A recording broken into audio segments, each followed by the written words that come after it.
Are you an open book? Sharon Horne-Ellstrom here, and I just grabbed a book and opened it. Happens to be one of my quality books from my old life, part of my old life. And I actually found, it's really funny, a 1999 Certified Quality Manager prep course syllabus in it, because that's the last time I probably did a whole lot with that book or with that course and with that syllabus. Anyway, an open book. What is an open book? An open book is someone or something that's easy to understand. It's an honest and frank person, a person that you can look at or meet and you know pretty easily what's going on with them. They're pretty open about their thoughts and about their feelings. This idiom goes back hundreds and hundreds of years. Shakespeare used it in several of his works of art, I'll call them, in Romeo and Juliet, plus many others, or not many others, but a couple others. He used the open book reference. You can tell I didn't get enough sleep last night. So, open book, what does that mean to you? To me, it means that what you see is what you get. It's kind of like WYSIWYG from computers. It's like when you see me, what you see is what you get. What I am and who I am is the same across the board, whether you meet me in a social setting, whether you meet me in work, whether you meet me in a negotiation, whether you meet me in a lawsuit, whether you meet me, not very many of those hopefully, whether you meet me wherever you meet me, with my kids, with my grandkids. I believe most of the time I'm the exact same person.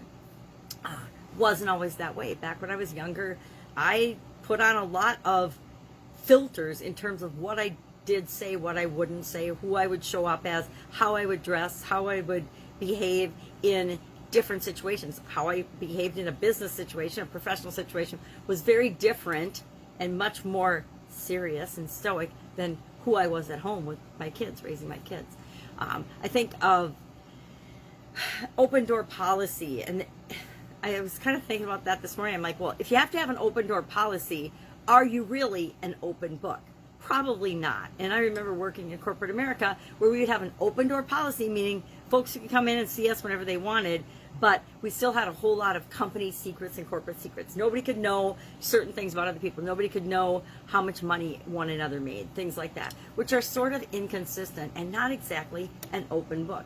If you don't share information and decision-making reasoning or intentions with people, then you're just passing them down to the organization, which is a lot of the corporations I work for. That's how it was done. Hey, upper management or leadership team made a decision, and then it just got passed down through the different layers of management and implemented across the board in the organization.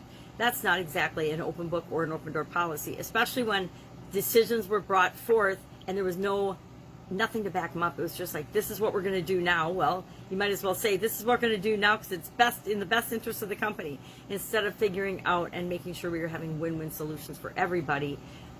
It was up to us in the middle management group to figure out how to present it to people that made sense to them so that they would want to implement the changes and the different things that we did.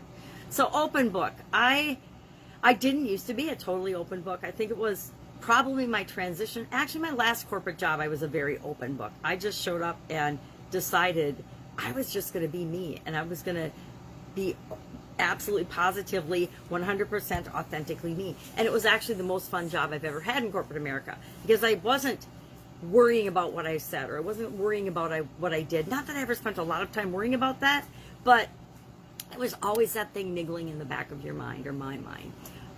So my last corporate job, definitely an open book, and my jobs, and not my jobs, but my businesses since then, because I haven't had a job. I can't think of a single job I've done. I guess you could think of consulting and coaching as a job, but I don't think of it as that way. I think of it as a trusted friend and advisor, or a confidant, somebody you can talk to that you can bounce ideas off of. And they've been there, done that, so they can give you direction. So as far as being an open book, with all the things that are going around now with your personal brand, well, you can brand yourself to be something that you're not, but that's not going to last very long, unless you, of course, become that person. But it's always better to be yourself, because everybody else in the world wants permission to be themselves too. One of our secret desires as human beings is to be ourselves and be loved and accepted for who we are, who we truly are inside. And none of us will ever show anyone else on the planet, because we don't even show ourselves 100% of who we are. But the more comfortable we feel, the more confident we feel, the more likely we are to bring our whole self to a situation or a setting or an organization, or to help us supersize our business.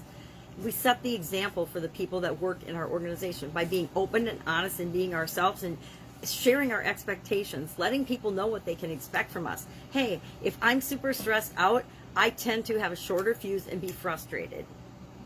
If I don't have enough sleep because I've been up all night with a 4-month-old, I tend to be a little more on the frazzled side just because I'm tired. It doesn't have anything to do with the people around me, but I might not be as patient or as calm as I normally am if I'm super duper tired. Or the old hangry. Anybody get hangry? I of course get hangry. I'll forget to eat. I'll get all involved in a project or something I'm working on, and I'll just forget to eat. And then I'll wonder, well, geez, why am I feeling kind of off and grumpy? Well, it's because I'm hungry. And when I'm hungry, I get a little bit grouchy and angry.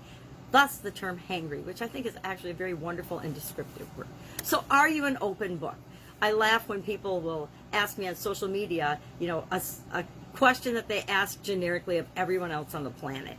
And the answers, of course, are always to be found. Now, in the last couple of years since I came online, I've done like 5,000 videos. I think if you watch 1 or 2 of my videos, you get a sense and a feel for who I am and what is important to me, and that I am an open book.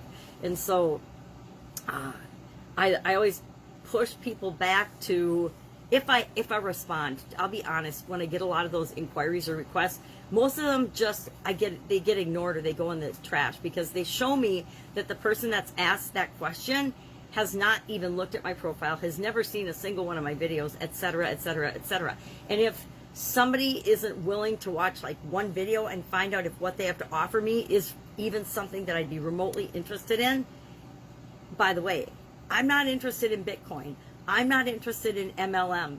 Been there, done that, not with Bitcoin, but with network marketing and MLM. And I have very specific reasons why it is not something that I spend my time and energy on, and I'm not interested in it. And if somebody wants to have a discussion about that, absolutely glad to do that. But don't try to promote your MLM to me, or your Bitcoin, or your financial investment things that are totally outside my absolute area of interest at all.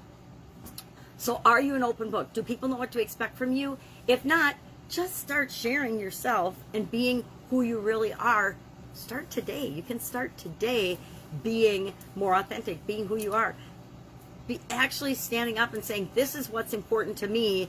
And you don't even have to explain why. This is what's important to me. I love going outdoors and being in nature. And I have not had enough time outside the last few days, and it's driving me up a wall. That's something about me. Share things like that about yourself that are important to the people that you want to attract and you want to work with to grow your business. Because there's nothing more miserable than creating a business that is filled with the type of people that you don't want to be involved with, that you don't want to serve. How do I know? Been there, done that. It's easy to do when we go after and try to solve problems for the wrong people. So keep it simple. Be an open book. I say be an open book. You don't have to be. You can be a closed book, knowing that somewhere down the road, somebody's going to get in there and crack you open like a nut. But and people will discover and find out who you really are, especially in this day and age of social media and media manipulation, et cetera, ad nauseum. It's pretty hard to hide anything. So you might as well embrace yourself, love yourself, and show up as yourself as much as humanly possible. I'd love to know your take on this topic. Are you an open book? On a scale of 1 to 10, how open or closed are you? 1 would be not open. 10 would be, hey, I let it all hang out. Now, I'm definitely not a 10, but I'm probably closer to a 7 or so than, or 8. Do I ever want to be a 10? No. Some things people just shouldn't see or know about us. All right, have an amazing day. I will be with you tomorrow with another interesting idiom. What does it mean? Where does it come from? And how might you use it in your business to supersize your business for sure, and maybe even in your life. Have an amazing day.